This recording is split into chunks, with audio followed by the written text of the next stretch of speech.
ہے۔ اور یہ ہم اپنے مسلمان بھائیوں کو سمجھاتے ہیں کہ میرے بھائیوں میرے بزرگوں دیکھو اختلاف نہ کرو، آپس میں اختلاف نہ کرو، آپس میں بھائی بھائی بن کر کے رہو، دینی مسائل کے اندر، عقائد کے مسائل کے اندر، فقہ و معاملات کے مسائل کے اندر آپس میں ایک دوسرے کے ساتھ اختلاف نہ کرو۔ تو لوگ کہتے ہیں اختلاف سے کیوں منع کرتے ہو، اختلاف سے کیوں منع کرتے ہو، اختلاف سے کیوں روکتے ہیں آپ؟ اختلافات تو ہر دور میں رہے ہیں۔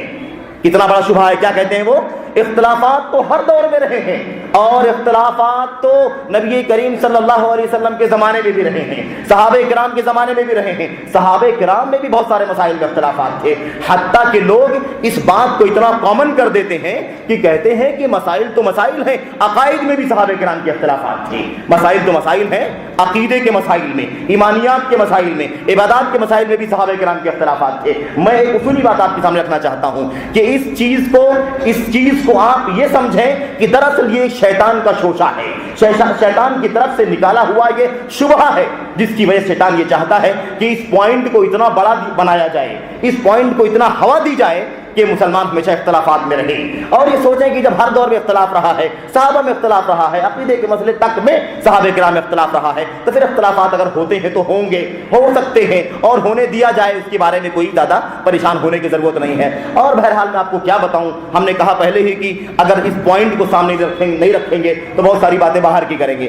آپ نے بھی سنا ہوگا کہ لوگوں نے، ظالموں نے حدیثیں تک کر دی ہیں، ظالموں نے حدیث کر دی ہے کیا؟ اختلاف امتی رحمہ، میری امت کا اختلاف رحمت ہے۔ اختلاف اصحابی لکم رحمہ، میرے صحابہ کرام کا اختلاف تمہارے لیے رحمت ہے۔ اختلاف اہل بیتی لکم رحمہ، میرے اہل بیت رسول کا اختلاف تمہارے لیے رحمت ہے۔ یہ ساری باتیں جھوٹی ہیں، یہ ساری احادیث جو آپ کے سامنے بیان کی گئی ہیں تینوں، یہ ساری باتیں جھوٹ ہے۔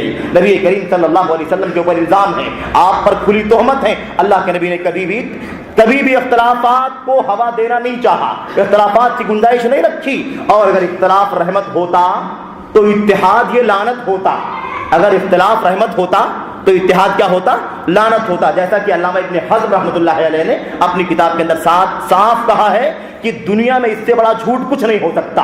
ابن حزم رحمۃ اللہ علیہ فرماتے ہیں کہ دنیا میں اس سے بڑا جھوٹ کچھ نہیں ہو سکتا ہے کہ یہ کہا جائے کہ اختلاف امت کا جو ہے وہ رحمت ہے، کیونکہ اگر اختلاف رحمت ہے، اس کا لازمی مطلب یہ ہے کہ اتحاد، اجتماعیت اور اتفاق امت کا یہ لعنت اور عذاب ہے اور زحمت ہے۔ میرے بھائیوں میرے بزرگوں، بہرحال بات باہر نکل جائے۔